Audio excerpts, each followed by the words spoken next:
seorang influencer muda asal Indonesia yang kini tinggal jauh di Denmark, justru menjadi suara lantang bagi jutaan rakyat di tanah air.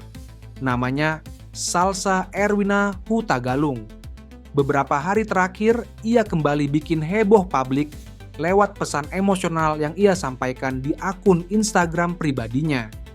Dengan suara bergetar, Salsa mengucapkan terima kasih kepada para pengikutnya yang selalu peduli, bahkan sampai khawatir kalau ia lama tak muncul di media sosial.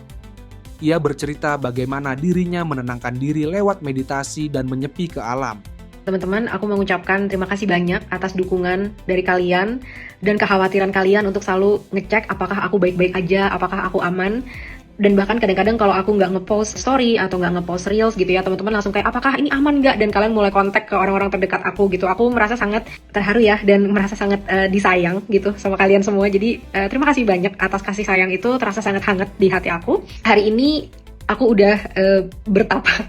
Aku udah melakukan meditasi. Jadi biasanya kalau aku untuk menetralkan lagi energi-energi dan lain sebagainya, aku akan pergi ke alam, ke hutan, dan aku akan jalan-jalan, aku akan ngobrol sama diriku dan lain sebagainya.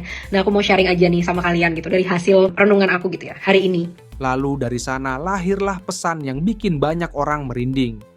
Nah, aku mau sharing aja nih sama kalian gitu dari hasil renungan aku gitu ya hari ini, teman-teman. Kalau sampai ada apa-apa yang terjadi kepada aku titipkan kepada kalian segala perjuangan-perjuangan untuk benar-benar membangun bangsa kita sampai bisa menjadi bangsa yang maju sesuai dengan potensi yang kita miliki. Dan kalau benar itu terjadi, kalian gak usah khawatir. Karena aku akan merasa sangat bangga dengan diriku karena aku berhasil sampai akhir nafasku mempertahankan moral-moral dan prinsip dalam hidupku, yaitu kejujuran dan juga akuntabilitas. Dan bahkan saat ini, aku bangga banget bisa ikut menyuarakan keresahan-keresahan yang ada di hati kalian, dan aku diberikan kesempatan karena mungkin aku tidak ada di sana untuk bisa menyampaikan suara itu. Dan aku rasa semua energi yang aku punya sehingga aku bisa berbicara sangat lantang, itu semua adalah hasil dari doa dan energi yang kalian kirimkan kepada aku. Pesan itu terasa berat, namun penuh keteguhan. Ia menegaskan bahwa apa yang rakyat lakukan sudah membawa hasil. Mulai dari terbongkarnya praktik tak beres di pemerintahan, hingga langkah cepat sejumlah pihak dalam menindak oknum. Salsa menekankan, perubahan nyata hanya mungkin terjadi jika konsistensi rakyat terus terjaga. Pencapaian pertama, kita sudah berhasil membongkar bagaimana kebobrokan yang ada di pemerintah kita. Dua, kita sudah berhasil menunjukkan bahwa segala macam kata-kata jahat yang dilemparkan kepada rakyat, itu semua tidak ada artinya. Karena dia tidak bisa bertanggung jawab sampai akhir, dia tidak mempunyai argumen untuk mempertahankan itu, dan justru sampai yang terjadi di hari ini. Mereka semua sudah akan merasa kapok sejak saat ini. Kita nggak akan lagi ngelihat ada pejabat-pejabat yang petatang-petenteng, karena mereka akan tahu ada resiko dari perbuatan mereka yang semena-mena terhadap rakyat. Kita sudah menang di jalan sana. Yang kedua, suara-suara yang telah kita sampaikan juga sudah membawa banyak perubahan. Kapolri, Presiden, semua bergerak cepat untuk mengadili oknum yang telah menghilangkan nyawa pahlawan demokrasi kita, Afan.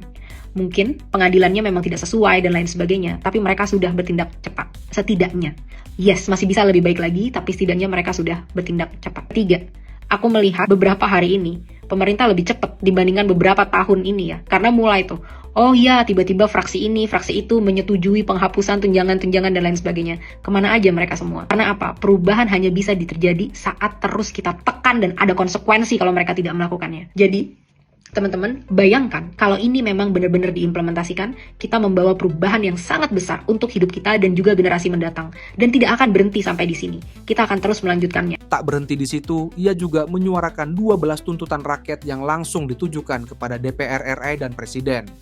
Salsa memberi tenggat hingga 5 September tengah malam.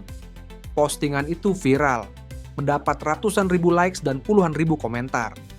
Di tengah situasi politik yang memanas, dengan demonstrasi di berbagai kota dan kemarahan publik yang tak terbendung, suara Salsa menjadi semacam pengingat bahwa perjuangan belum selesai. Ia menutup pesannya dengan amanah. Apapun yang terjadi padaku, aku titipkan perjuangan ini kepada kalian. Jangan lagi ada korupsi, jangan lagi ada kesombongan. Putus mata rantai budaya bobrok yang menghancurkan bangsa kita. Ya, apapun yang terjadi kepada aku titipkan perjuangan ini kepada kalian. 280 atau 290 juta masyarakat Indonesia, lanjutkan perjuangan aku.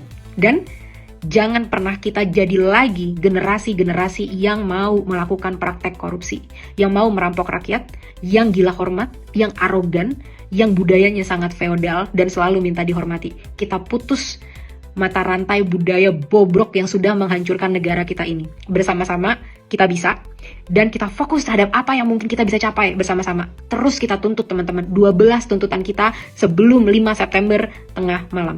Sebuah pesan sederhana tapi penuh makna. Pertanyaannya sekarang, mampukah tuntutan ini dijawab? Atau justru akan semakin memperbesar gelombang kemarahan rakyat?